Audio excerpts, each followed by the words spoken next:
Well, welcome to a bonus episode of the Christ-centered cosmic civilization. And this is really about where was Jesus born? How was he born? What was the circumstances in Bethlehem? And we're covering it because it's something that has come up quite a bit in discussions. And there is a revisionist view and there's a traditional view. And we want to chew it over. And I have to say, throughout my life, I've kind of moved around a bit on this.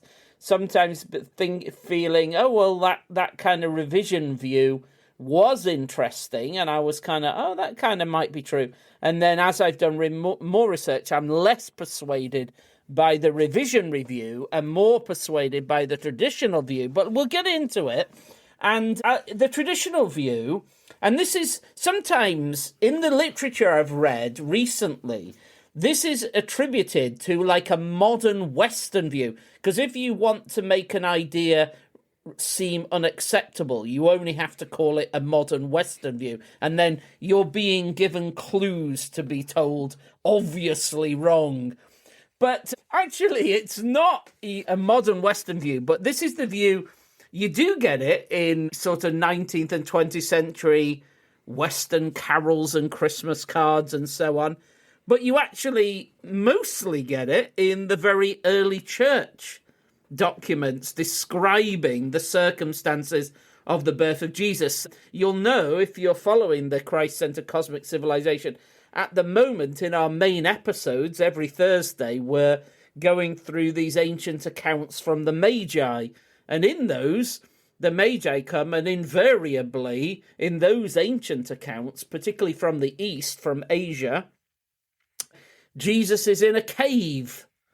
And that's a really absolutely uniform testimony from really records that seem to go back to, say, the 2nd century. So the idea then is that Mary and Joseph have gone to Bethlehem. They're seeking accommodation in the like hostelries or places that are set up for pilgrims or merchants or military even, but there's accommodation available of one form or another. Possibly accommodation that was even existing back in the time of Jeremiah, which we'll think about. But because people are going to Bethlehem probably for the census, these kind of motels, hostels, commercial setups, or even government-run accommodation, whatever it is, there's no room available in those, and so they are accommodated with animals, and hence Jesus is put in a manger, and that animal accommodation is sometimes understood as a kind of stable, like a wooden structure adjacent to the hotel, motel, whatever. Or in the ancient view, it's more like a cave, and the animals were accommodated in caves in that ancient time. And so that the Holy Family are in a cave, and Jesus is born into a cave environment. So that's the kind of traditional view, and you'll see versions of that on Christmas cards and referred to in carols. And then, of course, implicit in that idea is the thing that John touches on, that he came to his own, but his own didn't receive him. But, and that is a kind of constant problem that Jesus has, that he is presented or offered, but there's no room for him. It's like, no, you're not welcome here, there's no room here. And that Jesus goes outside, and he dies, of course, outside the city, and that way that he ends up being pushed outside or driven outside or forced to be outside the welcome home environment and the normal human society. But that in that place, he is actually accessible for everybody. And the shepherds, the animals, the Magi, it's like anyone can reach him precisely because he isn't in a private home, a private space, or an enclosed environment, but rather he is outside that and accessible for everybody, free for everybody. That you get that in sermons all the time. There's a great one I was reading from the 19th century that's all about this free-for-all nature of Jesus, which is manifested in his birth in a cave. Well, that's a traditional view. And then with that comes particular translation agenda or decisions. So you get that in the ESV translation of Luke chapter 2, verse 7, and in the King James Version and so on. So those that are quite literal, I suppose, just tend to take it as Jesus, there was no room for him in the inn, the hotel, the caravanserais or whatever. The idea being, that kind of commercial accommodation. It's booked out, no vacancies sign. But there's another possibility. And then with that comes, because in Matthew 2:11, the Magi come to what? You could take oikos there as a building, like a house, and then the idea is, and we'll think about this other possibility in a minute, that Jesus is inside a private home, and that has come to be understood as a single room, a private house. So then, in that sense, if we took that view, it would be the Magi come to a building that's the house. But if we take that more traditional view, where the Holy Family's in a cave, and then Matthew 2:11 really is oikos as family, and you'll see, like oikos as family or house. There's lots of examples of both of those in the Bible, whether it means a building, but more often I think it means household or family. So then it's the Magi coming to the Holy Family, and then there's no, in Matthew 2:11, then there's no hint at whether they're inside a private home or in a cave, for example. It's just saying the Magi come to the family. So that's the traditional view. The Magi come to visit the family at the cave, and that there were no vacancies in the inn, in the hotel, motel, whatever we want to talk of, how we describe that. But now I want to come now to, and we've got PJ with us here from the Global Church History Project, who's done a lot of research on this, and I have to confess, he's kind of changed my view. I was kind of ambivalent about this and thought, I don't know, yeah, whatever, does it matter? And then he directed me to early church sources, and particularly archaeology. But we'll come to him later. I want to first of all make clear the alternative revisionist view. And that view is that Jesus was born in a private home. And we're going to split this up. Well, first of all, I'll tell you the view, and then we'll think about the alternatives from a linguistic point of view, then a sort of socio-historical point of view, and then we'll pull it together. So the private home theory it's argued really by, there was a guy called Kenneth Bailey. I think he was a kind of theologian who visited the Middle East and met, I think, Egyptians, Arabs, or Palestinians, and all sorts of people, and modern day people. And their testimony about their lifestyle impacted him. And then from that, he began to develop this idea of imaginatively reconstructing what he felt would have been the situation of Jesus in the first century. And so in that idea, kataluma, which is the word that is translated in by the ESV and the King James Version, the argument is that should be translated as guest room in a private house. So it's guest room, and the idea it's a private dwelling, and therefore Mary and Joseph, the idea is that Mary and Joseph were not social outcasts. They were not rejected from the social environment of Bethlehem or something. It wasn't that there were no vacancies in the motel or inn. It was rather that they had family, an extended family, and that there was an ancestral home in Bethlehem. Now, the Bible doesn't actually say any of this, but the idea is this is what is implied in it. So you have to kind of go with this. But the idea is that there was an ancestral home, or they had extended family who had private home in Bethlehem. Or I've even heard it suggested that simply because that they were descended from people in Bethlehem, they could have turned up to any private home in Bethlehem and kind of expected family hospitality there, but that there was no room in any of the private homes, or in the one specific one that was the extended family of Joseph or something like that. And what is meant by that is there was no room in the guest room. So the idea then is that the private houses were essentially one room, and that was an upstairs room that had a guest room. So there was like a main living room where everybody lived, all the immediate family lived in that and ate in that, and it's all like an all-in-one living space, but that they did have a guest room, possibly on the roof or connected to that. And so and then downstairs in this like single room dwelling, the animals were kept in this private dwelling.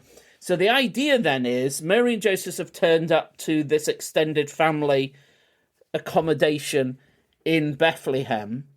There isn't the guest room is already occupied by other people, and therefore it's not that they are directed outside to a cave or a stable, but rather they are directed to go downstairs to share the space that the animals are in downstairs, and then Jesus is then put in the manger. So that then the idea is Jesus is not outside of normal human society in an isolated space accessible to everybody in that way, but rather Jesus is born into a welcomed family space with all the busyness of normal life, and the idea then is that locates Jesus right at the heart of family life and noise and chaos and all like normal life rather than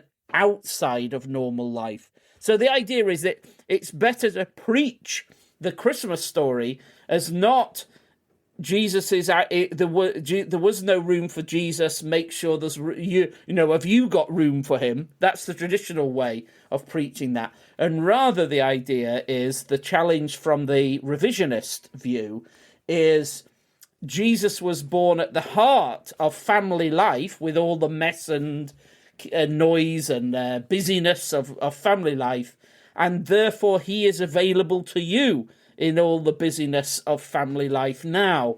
Have Jesus, allow Jesus to be born in the middle of your home. So it's two kind of ways of preaching it, but the question is, which one is actually historically the most plausible? And so some of us have come to regard as part of the Christmas tradition, hearing the revisionist view that Jesus was actually born in the guest quarters of a single roomed private home in Bethlehem kind of thing. And that's become, a lot of us have thought about that. But this other idea, that the traditional one, is that plausible? Like, why has that traditional view been held for so long?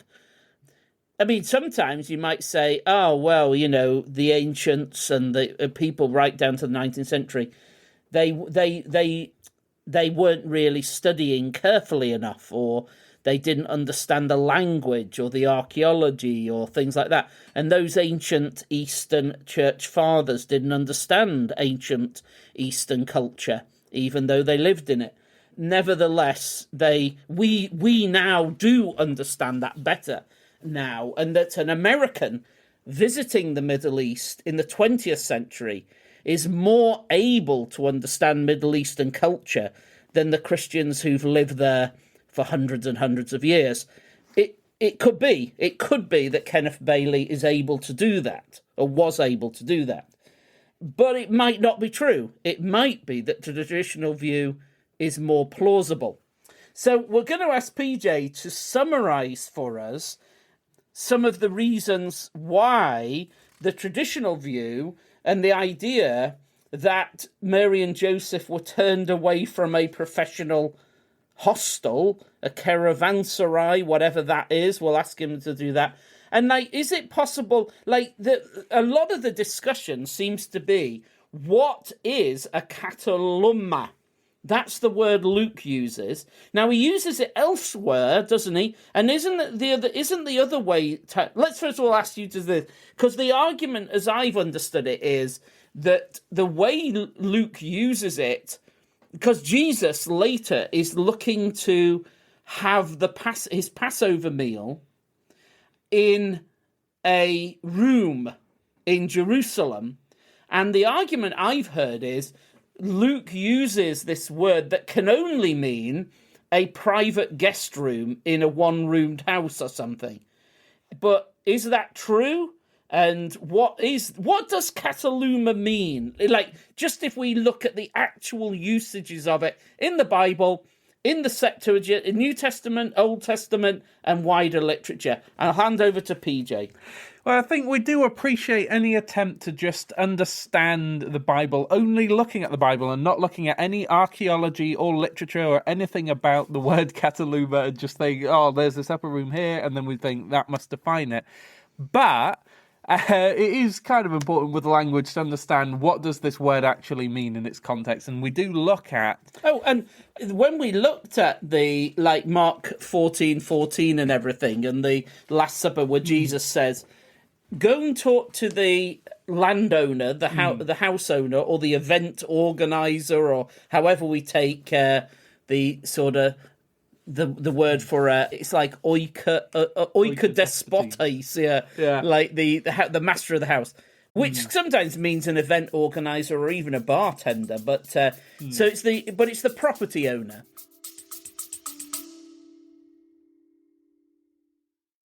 This podcast and all my work depends entirely on donations. It's only through your support that all this research and teaching can be free for so many. If you're in a position to help, please consider supporting the mission by giving to the Biblical Frameworks charity. Find out how at biblicalframeworks.com and look for the Give link. Thank you. Yeah. And then the idea is, where is the kataluma that the teacher needs to eat the Passover? It could be, I mean, that when I read that just naturally, I'm expecting that to mean that Jesus has rented a room in a hotel, like a conference space or something. Yeah.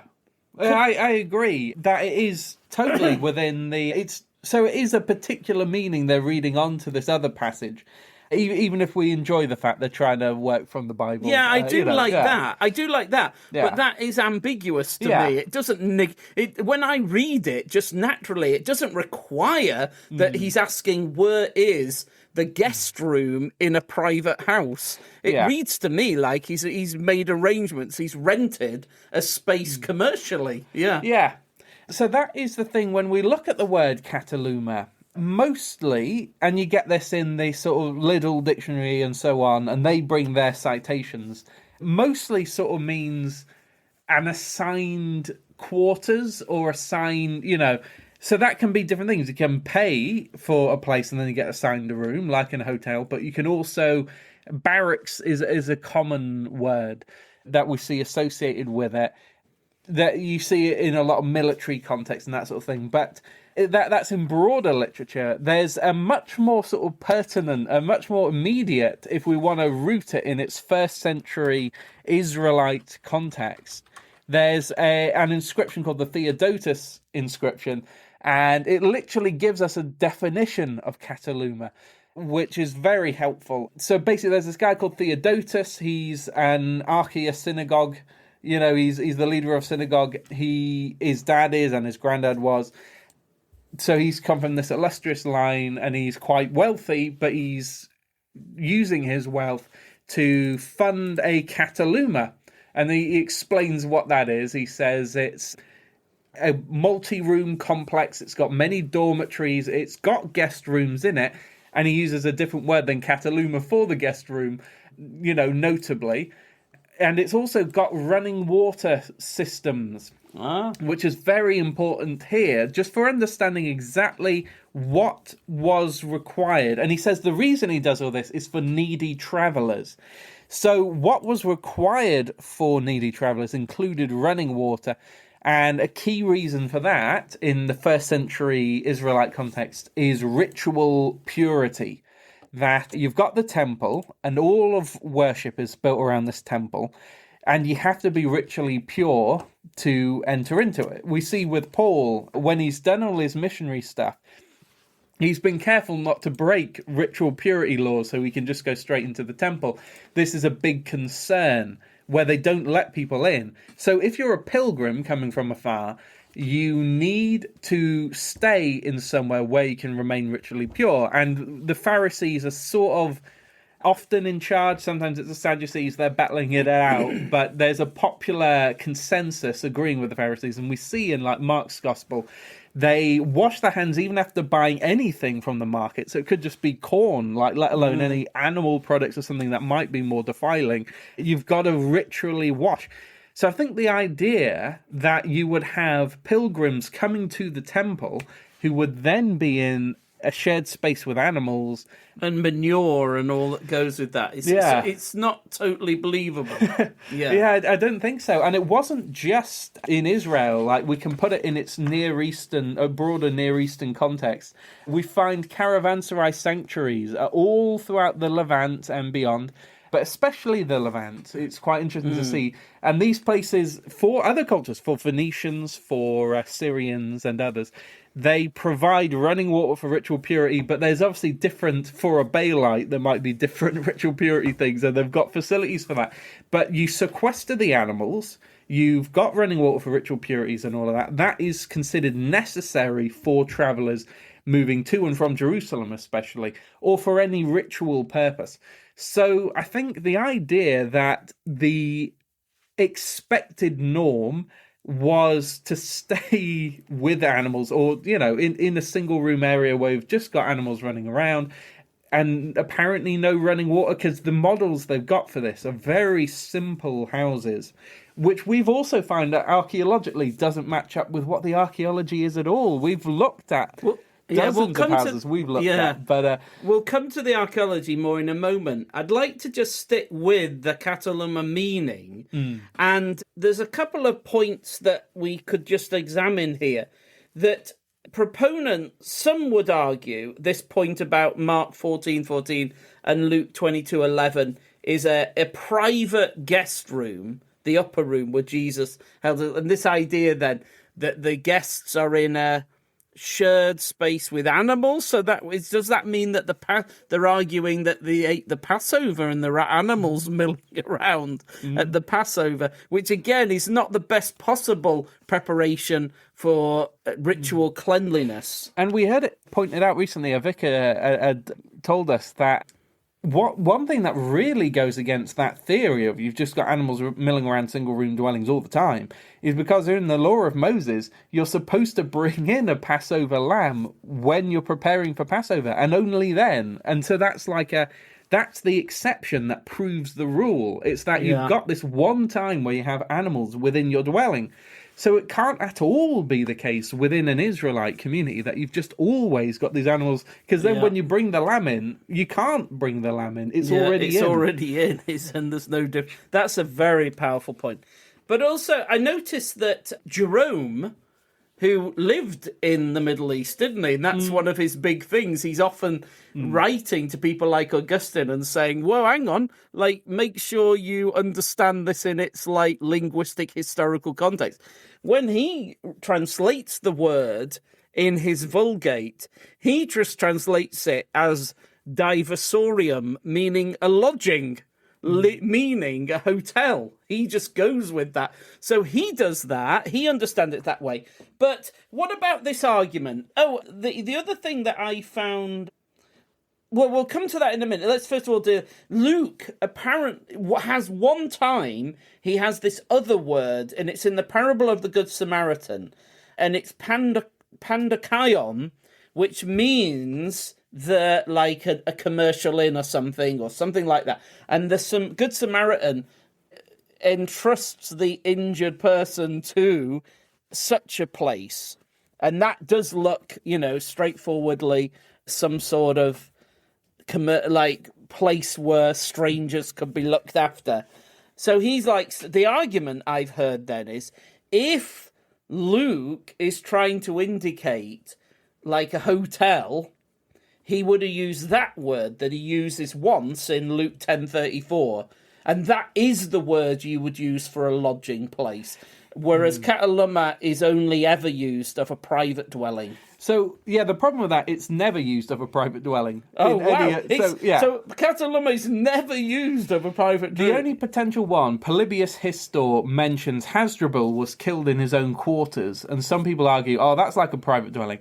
But he's a general who's part of an occupying force who's stationed in an area, so it's probably that's the quarters of his barracks, really, yeah. So it's within the total normal, a public accommodation, a publicly assigned accommodation and that sort of thing, whether charitable or military or diplomatic, it's that same meaning. So it's that what they often do when they argue kataluma is so broad it could mean a private dwelling. They look at all those different meanings. Like, it could be a barracks, it could be a charitable thing, it could be. But it's like, well, those are all roughly the same thing. They're the same. Yeah, idea. They're like an institutional accommodation. Yeah, run by a charity, run by a businessman, run by an army. But what unites them all is it's like a public institutional accommodation that has multi-rooms, facilities that will support a multi-room dwelling where you've got people renting or soldiers or whatever it is. All of that does kind of fall under the same range, but none of that is like a private one-room dwelling. Yeah. Yeah. So I think with that particular word, meaning a paid accommodation, that there would be space within first century Greek as spoken by Jews at the time, especially, but I think even broader, for specifying paid accommodation against charitable or assigned or other forms of accommodation, without that meaning a private place. So, like, you've got shelter given to travellers for free, gets called a kataluma in the Theodotus inscription. But then one you pay for yourself, that can have a totally different word because it's essentially a different sort of operation. So you would say pandakaion would fit with the idea of something that's entirely commercial situation where someone's just paid to look after someone, say, in the Good Samaritan story. But kataluma, you're saying, never refers to a private dwelling, but all the usages are, in fact, some kind of institutional provision of accommodation to pilgrims, to strangers on travel, to poor people by a charity, to soldiers. Always it's that kind of environment where you would turn up and say, I'm a soldier to be quartered, or it's a traveller, a pilgrim on the way to Jerusalem needing to be looked after, or whatever it is. But in every case, kataluma is an institutional provision of accommodation, you're saying. From what I've seen, that is the case. And I'd be happy for people to disprove, but I've looked at a lot. I've looked, from Polybius so and, It's clear that you've looked at a lot of usages of it, and it's whatever. Let's say this: it's overwhelmingly. You would stand by this. Yeah. It's overwhelmingly used for institutional accommodation of some kind, not for private dwellings. But what about this argument? There was an argument, and I think it's Kenneth Bailey, and some people have found this persuasive, that an inn Jesus refers to, he says, on the Sabbath, you would take your donkey out and give it water. So the argument is, the implication is, you're taking the donkey out of your private dwelling. So the houses are the animals are kept inside a private dwelling. And so Jesus is saying, take your donkey out of your house to give it water. The implication is of your house. And Kenneth Bailey thought it was very powerful that in the 9th century, an Arabic translator adds the words "from your house," because the Arabic translator in the 9th century, the argument from Kenneth Bailey is, would have been living in exactly the same way in a 9th century Arabic situation as people in Bethlehem were in the 1st century, and therefore when he adds the words "from your house," he's correctly interpreting it. Is that plausible? So I think the context of that translator, while closer than 20th or 19th century travellers, is still totally detached from the context. I think once you've got the destruction of the temple, all the needs for ritual purity and so on just disappears, basically. So anything after that point essentially becomes irrelevant. But then between that and the 1st century, you've got things like the Talmud, is a late antique sort of collection of sayings and stuff attributed to earlier persons. In that, multi-room dwellings, and still some sense of ritual purity, and having animals stored elsewhere, having stables. So in that particular passage with Jesus, he's just saying you leave it out, or lead the donkey out of somewhere to get it water. And he's saying that the hypocrisy of that is it's the Sabbath, because it's like you're doing a bit of work on the Sabbath, but you do it to save your animal, to save his life. So if he's in a stable and there's no water there, or a cave, just some accommodation for the animal, yeah. I mean, a cave serving as a stable, just lead it out of there. You lead it out of there to get it some water, then you put it back. If that's your situation, and maybe if you're much wealthier, you have that all sort of integrated, but he's saying there's people who do that, and therefore they're hypocrites, because they wouldn't save a human being on the Sabbath. So that's all he's saying, and he doesn't in the text imply a house, and it's only implied in that translation in an entirely different context. And between that translation and the 1st century, we've got all this stuff that talks about multi-room. We'll come to that in a second, but it's the point being, this Arabic translator is from the 9th century. It's possibly 800 years distant, and possibly in a totally different cultural environment, historical environment.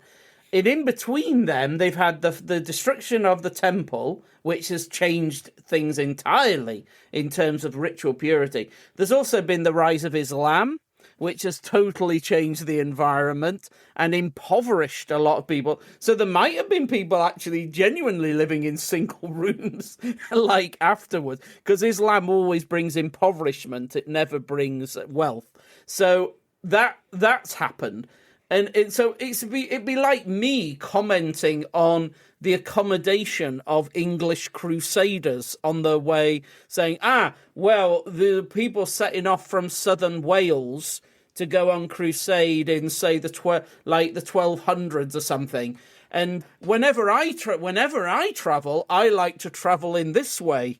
And then it's like, well, dude, that's like 800 years ago. There's phenomenal differences in culture and situation. What is the relevance of your testimony to something 800 years ago? And one sort of example, in much closer where people misinterpret it, but in the Lord of the Rings, the Fellowship of the Ring, it's mentioned that they have a truck.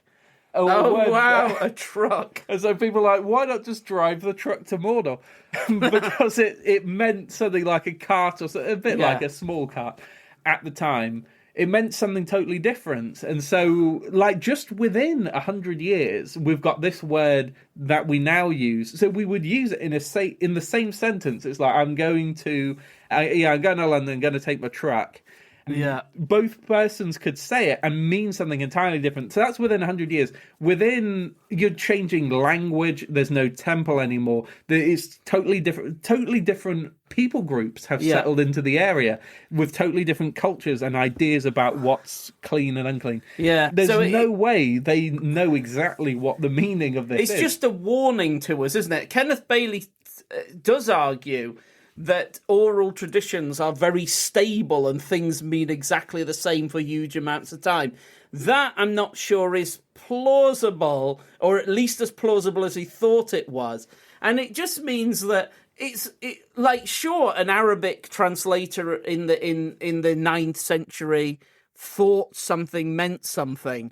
And you go, oh, that's kind of maybe interesting, but it's not really evidence. It's just the kind of, oh, there's a guy who took a particular perspective, but we can't weigh that very heavily.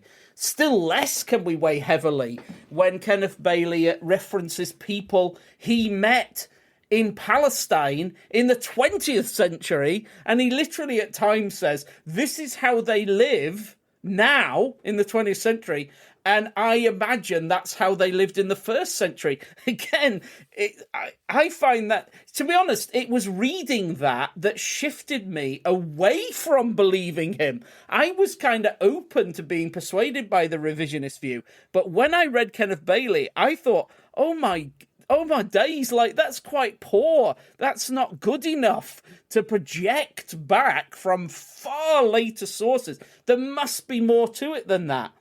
But as we've looked into it, we find, it's not likely. But maybe you could give us a little bit more now about that social historical context. Because the argument for the Kenneth Bailey idea is that Joseph goes back to his ancestral home, and they would definitely, the extended family. So in a way, sometimes people say what the traditionalists have done is invented a fictional account that isn't directly, like, for example, the word stable isn't ever used in the New Testament. So they'll say, the traditionalists have imported a concept in that isn't directly stated, it's only implied. And that's a fair point. I think, we must be careful that to do that and just think, what does it actually say and all that. But he has a kind of fictional account where he has Joseph coming and he's got extended family and that they would have certain kinds of hospitality obligations, and then he knocks on the door and he's like, hey, I'm giving... Oh, and then Kenneth Bailey has this idea that he would recite his genealogy to them, and that would be the ticket to be welcomed into the ancestral home. And then having done that, there's a certain amount of embarrassment because they're like, oh, well, you have a right to the family accommodation and it's not available right now. You're going to have to share in the animals. Now, again, it's possible, but it isn't actually in the text of the Bible, all this idea of the ancestral home and him coming and reciting his genealogy and all that kind of thing. But that's the idea. Also connected to that, though, is the idea of the Palestinian, as he calls it, house design, a single-room dwelling with raised family living space, and the lower area where animals were brought in at night for warmth and security. So there's that. And then Stephen Carlson has kind of got more on that. So let's ask PJ to reflect on that idea. Like, what about the social and archaeological evidence, or the historical evidence we have? Did everybody live in these single room accommodations where there's an upstairs for the people and a downstairs for the animals and the roller? What does archaeology actually tell us about that? Because I've heard it said that on the basis of the archaeological reconstruction of a house at Nazareth, we can now extrapolate this to the 1st century, and basically this is how everybody lived. So a key thing with that is the context between Judea and Galilee are totally different. They share the temple, they share they share the scriptures, most people in Galilee are believers, but you have the Galilee of the Gentiles and everything, so even then, not so much. So there's a bit of a problem when you're trying to apply anything found in Nazareth to Bethlehem. Just off the bat, you think that actually doesn't seem appropriate at all. And we do see different architectural styles, different resources used, different social hierarchies. As we dig these things up, it seems really in many ways Galilee is culturally, economically, and more linked to Syria and Judea to Egypt, which makes sense. These are essentially the economic centers and they get drawn into that. It would make sense. If you just saw it on a map, you would probably assume this. So that's a huge problem off the bat. But even then, archaeology, loads has been done on Capernaum in Galilee to show what was life like up there, which shows multiple rooms. So the typical dwelling isn't a single room with humans on a kind of raised platform and animals underneath, but actually they lived in multi-room accommodation. Yeah. Right. So there's this thing when you see you're just an archaeologist and you dig things up, you see different walls and different configurations and you've got to fill in the gaps. You've got to figure out what's going on. And if you're assuming subsistence dwelling level of economy, you might assume then, similar to other subsistence places you live in, like huts and things made of like reeds and that sort of thing, you're thinking, well, they're a bit above reeds because they're using basalt walls, but it's roughly that's what you assume. But then they look much more thoroughly now and have found clear glass, for example, showing that's really expensive at the time, clear glass. Like now we can produce it relatively easily. I mean, it's still not nothing, but, if you get, like, good crystal.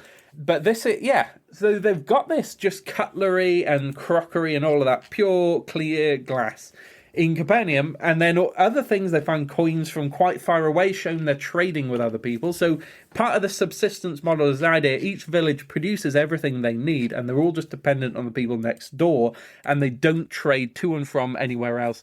But that's just not true. We can see the pottery, and we can see it's been stamped with where it was made. There's a particular place that mass produces pottery, and that's what they mainly export. So the economy of Israel overall, and the particular kingdoms, Galilee and so on, are quite diverse. But individual places might be specialized. There might be essentially a pottery factory in one place. And so it's basically like a modern market economy. But one person I read that said it's like that, but sort of donkey paced. So you don't instantly stock trade. If you get one of your stock trading apps, you can trade in Nigeria, or even if you're in the UK, instantly. So you can't do that in first century Israel. But you can, there's a lot of trading going on between very distant places. We see Lydia in the New Testament does this, trades very far away. But this is village life as well. That's what Capernaum shows and other finds. And then there's the way locks are configured. So there are locks in these complexes to the outside world, and then the doors close within the complex, but they don't necessarily lock. But then they do lock out other parts of the complexes. So this isn't one big complex where extended families all lived in tiny hovels next to each other. Some are happy you can walk anywhere within this segment of the complex, and some aren't happy for that, so they lock each other out. Meaning it looks like there's 3 or 4 houses that are made up of multiple rooms. But when they just first saw it, they thought, everyone's so poor here, they must. So it might have been they might have originally thought, there's 25 families here, and each one's living in a single room, like in the Kenneth Bailey and that theory. But now, when more archaeology has shown, no, it may be 4 or 5 families, but each one has multi-room household. And we can see that because there's a front door with a front door lock on it, and then there's other doors that are the doors you would have internal to your home, like we would have, where you don't lock all your internal doors, but you have a serious lock on the external door. And that just looking at that reveals, no, this isn't just lots of individual dwellings. but a smaller number of multi-room dwellings. Yeah. So that is hugely important. And then also there's a guy called Julian of Ascalon who wrote treatises on construction, on how to build houses he's in the 4th century, I think, 4th or 5th century Israel, and he's writing how they built houses then. So while that doesn't necessarily reflect the 1st century, it's closer. It's a lot closer than the 9th century guy, yeah. So if he does something and then they don't later, that means a technology was lost and it was possessed in Israel. And quite interestingly, he mentions how they built upper stories, up to 4 stories made of wood on top of... So you could have your basalt base and then you build with wood and plaster and things, 4 stories up in a house. But archaeologically, so the wood all rots away, and then you're just left with this basalt base, and then you're like, oh, so there's just this one room, or maybe 3 or 4 rooms, up to 5 maybe.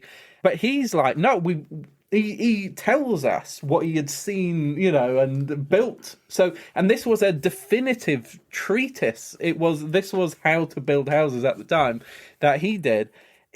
So it has to be reliable. He has to be describing what people actually did, and what they actually did was build multiple houses up. So you don't have just one single room in a semi-bungalow sort of situation. You can have many floors. And so we can't always tell where there is because it's rotted away. But there's an argument from silence which doesn't apply, because there isn't silence. We've got the archaeology may be silent, but there's an eyewitness who says, no, you can have 4 stories. He only goes up to that because he goes for common people, but maybe very rich. Maybe he had practical skyscrapers in Byzantium or something. Who knows? But he could reliably, with local carpentry and everything, expect to build 4 stories on top of this basalt base. So that's the kind of reality of people describing what they're seeing in ancient Israel. That has to be kept in mind. So that technology was lost after Islam, and then in some places in these areas is still lost, but that doesn't reflect the 1st century at all. Yeah. Okay, now let's just, because we've run on a bit, let's just pull together this idea that it is an inn, but Luke defines it as the inn, not just an inn or a dwelling or something. So is that important to think of it as the inn, as if it's something that there's only one of at Bethlehem? So a key part of why they want to say kataluma can just mean practically anything you want it to mean. The reason people argue that is because then all it is describing when it mentions they had to find somewhere to stay, and then it's just, where they were staying. If all it means is where you're staying, then they bring that up. But as we've shown, that's not true. It refers to a specific kind of institution. So, But there is one of them at Bethlehem, and it may even be referred to earlier in the Bible. Yeah, and that is worth mentioning because you also get the kataluma in the Theodotus inscription. So that you'd have in a site a caravanserai sort of situation, a professional hostel, would be known in an area. And Herodotus, before that, to use another source, he mentioned the Persians built this in specific places. Each would have a caravanserai all along the royal road going to Egypt. So that's important because there is going to Egypt from Jerusalem a caravanserai mentioned at Bethlehem in the book of Jeremiah, is it? And Jeremiah 41:17 refers to a specific institutional kind of lodging place. Yeah. For needy travellers. For needy travellers. The Theodotus inscription tells us a kataluma is, or katalumata are. And the Septuagint has other examples of the word used. Specific, like Moses stays at a kataluma in the Septuagint when he's on his way back to Egypt. Egypt. So the same road. It's probably the same one. Yeah. So that Bethlehem Inn was running at Moses' time, Jeremiah's time, and then the Holy Family stays at it. Oh my God, that is so great that it's got like this huge ancient history to it. And as you're thinking of that, then, that throughout the Bible, the idea that there is a hostelry in Bethlehem on the road to Egypt, whenever that phrase gets mentioned, you're thinking that's important, it's building on that. So when Luke mentions at Bethlehem, the inn, you're thinking, and it's that word kataluma that gets used with Moses and everything. He's obviously drawing on that passage. Like, to just view it in isolation or only with one other verse and then ignore all the others is totally wrong. Clearly, the kataluma on the road to Egypt is a sort of something you're meant to have in mind biblically. Yeah, and it certainly is the one in Jeremiah, which is at Bethlehem. Yeah. So and then the Persians kept caravanserais going, because people might say, "Oh, the Babylonians destroyed things," and that's true. But if this is such a strategic location that it keeps popping up, Bethlehem, as a caravanserai location, the Persians would obviously rebuild that. And so that's the sort of thing. This is what they're sort of known for. Herodotus mentions it. So he's a Greek, I think, but he loves what the Persians have done with this infrastructure. Okay, so where we've got to is that the traditional view is the Holy Family come to Bethlehem in order to register. It's the family home and their ancestry's there, and that there is an institutional lodging place there, which Jeremiah refers to, and the word kataluma means that, like an institutional lodging place. And this inscription, the Theodotus inscription, actually defines kataluma as such a place with quarters for people to stay at and so on.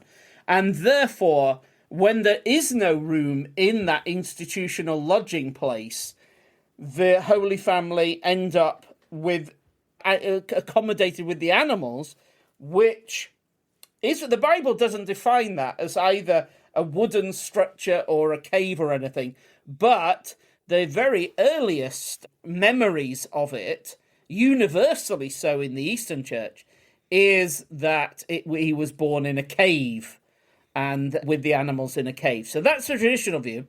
There's an alternative view that actually kataluma can conceivably refer to a private dwelling, a single-roomed private dwelling, and there's an upstairs for humans and a downstairs for animals, and Jesus is born there with the animals, but in a shared family space rather than outside the village in a cave.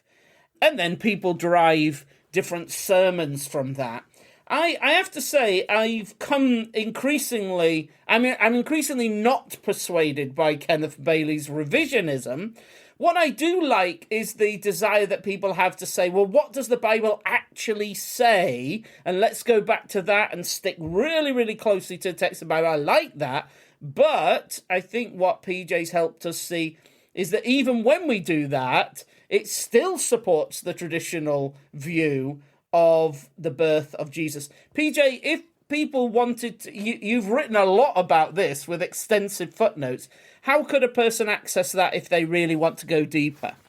So on patreon.com/Global Church History, we've got this free, an article on there, and it will be updated as we hear people's arguments for and against this. So keep refreshing it. See what we've written, but already we've got a pretty good one, and we're working on second drafts and so on. So it's on there. Everyone should be able to access it. So that's patreon.com/Global Church History. And if you go to the Global Church History Facebook page, you'll find lots of these resources. But this one is an article called "How We Know Jesus Was Born in a Stable After Being Turned Away from an Inn." And there's extensive material there with lots of footnotes and archaeological reports and all kinds of things. So if you want to explore that and assess it for yourself and contribute to the discussion, I'm not the expert on it, but there's other people that have really kind of got into this one way or the other. Have a think about it. And that's it. We hope this was just a special episode of the Christ-centered cosmic civilization, just to have a think through this.